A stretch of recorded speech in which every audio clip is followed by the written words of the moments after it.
একটি বিষয় বলার জন্যে আপনারা জানেন গত ফ্যাসিস্ট সরকারের আমলে শিক্ষকরা তাদের দাবি দাওয়া আদায়ের জন্য আন্দোলন করেছিলেন।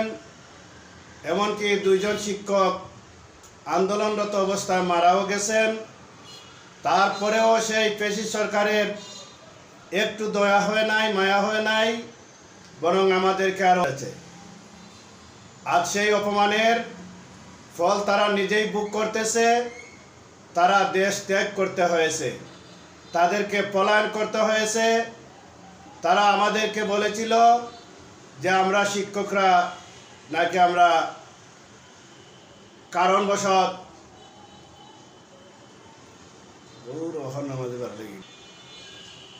আমরা শিক্ষকরা ঘটনাচক্রে শিক্ষক হয়েছি। কিন্তু তাদের এই কথা আল্লাহ তাআলা কবুল করেন নাই। তাদের অবস্থা এমন হয়েছে, তারা অপমানিত হয়ে, লজ্জিত হয়ে, বেজ্জিত হয়ে তারা পলায়ন করেছে। আজও আমরা আমাদের সেই আন্দোলন অব্যাহত আছে, আন্দোলন চলতেছে।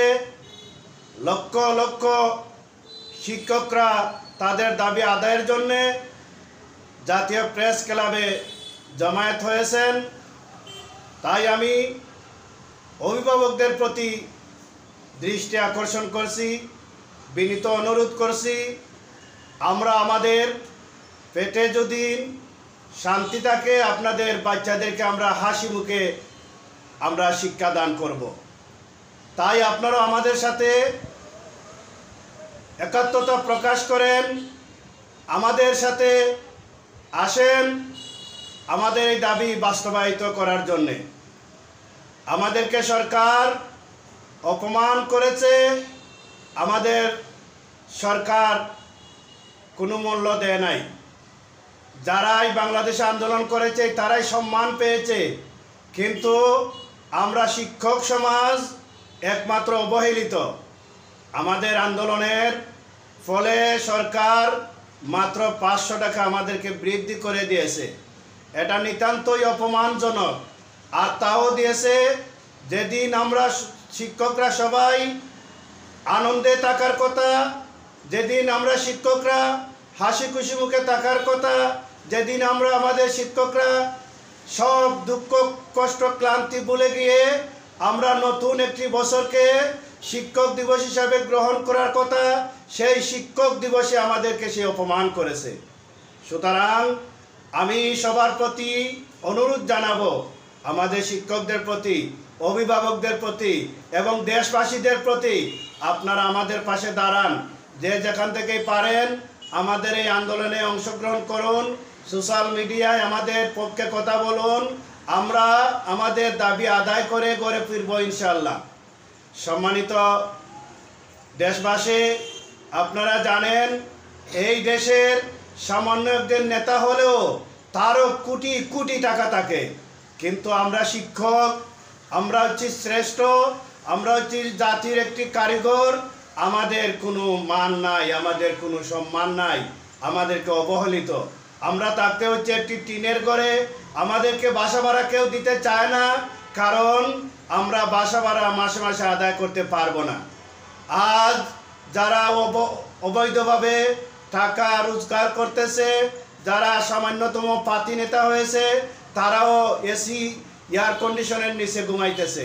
কিন্তু আমরা শিক্ষকরা আমাদের অবস্থা দেখুন, আমরা কোন অবস্থায় আছি। আমাদের বাচ্চারা যখন ভালো একটি পোশাকের কথা বলে আমরা দিতে পারি না।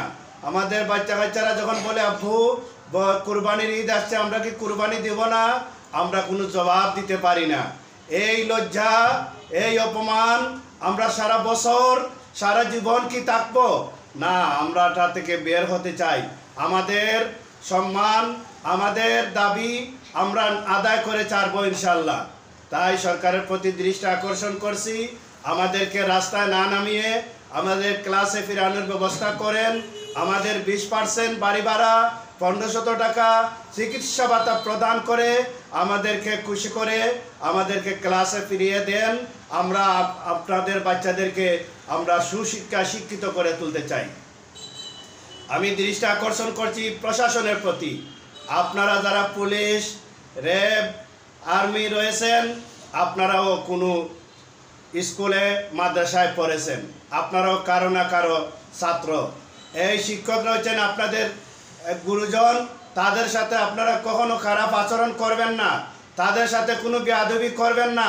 যদি বেয়াদবি করেন আপনার জীবন ধ্বংস হয়ে যাবে, আপনার বাচ্চার ছেলে মেয়েদের জীবন ধ্বংস হয়ে যাবে। জাতি জানবে যে আপনারা শিক্ষকদের সাথে বেয়াদবি করেছেন, শিক্ষকদের সাথে খারাপ আচরণ করেছেন। সুতরাং সমন্বয় হন, আমাদের সাথে একতা প্রকাশ করুন এবং সরকারের কাছ থেকে আমাদের এই দাবিটা আদায় করে আমাদেরকে আমাদের বাড়িতে ফিরিয়ে দেওয়ার চেষ্টা করুন। সবাই ভালো থাকেন, সুস্থ থাকেন। আল্লাহ হাফিজ। আসসালামু আলাইকুম।